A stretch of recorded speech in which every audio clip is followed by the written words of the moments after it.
పాత్ర ఏదైనా ప్రాణం పోయటం ప్రముఖ నటి సాయి పల్లవి ప్రత్యేకత. తన అందం, అభినయంతో ఎటువంటి పాత్రలో అయినా అలవోకగా ఒదిగిపోతారు సాయి పల్లవి.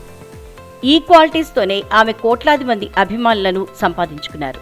ఇటీవల ఓ ఇంటర్వ్యూలో పాల్గొన్న సాయి పల్లవి జాతీయ అవార్డు కోసం తాను ఎదురుచూస్తున్నా అన్నారు. అందుకు చాలా పెద్ద రీజన్ ఉందని ఆమె చెప్పారు. జాతీయ అవార్డు అందుకోవటం తన ఆశ, ఆశయమన్నారు సాయి పల్లవి. తనకు 21 ఏళ్ల వయసు ఉన్నప్పుడు ఆమె తల్లి ఓ చీర ఇచ్చారట. పెళ్లిలో ఆ చీర కట్టుకోమని చెప్పారట. అప్పటికి తాను ఇంకా సినిమాల్లోకి రాలేదని, అమ్మ చెప్పినట్లు తన పెళ్లిలో ఆ చీర కట్టుకోవాలని భావించినట్లు చెప్పారు.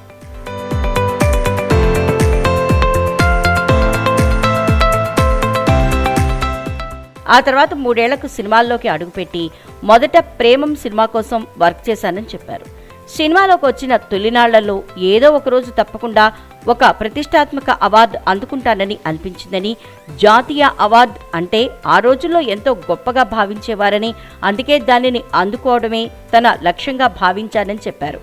జాతీయ అవార్డు అందుకున్న రోజు అమ్మ ఇచ్చిన చీర కట్టుకుని అవార్డుల ప్రధానోత్సవానికి హాజరు కావాలని నిర్ణయించుకున్నానని తెలిపారు.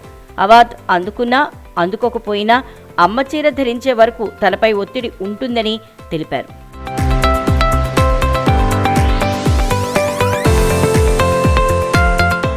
గార్గి చిత్రానికి గాను సాయి పల్లవికి జాతీయ అవార్డు వస్తుందని ఎదురు చూసిన ఆమె అభిమానులకు నిరాశ ఎదురైంది.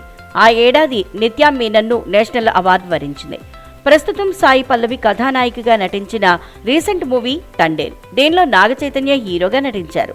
చందు మొండేటి ఈ చిత్రానికి దర్శకత్వం వహించారు. ఇటీవలే విడుదలైన ఈ చిత్రం బాక్సాఫీస్ వద్ద విజయాన్ని అందుకుంది.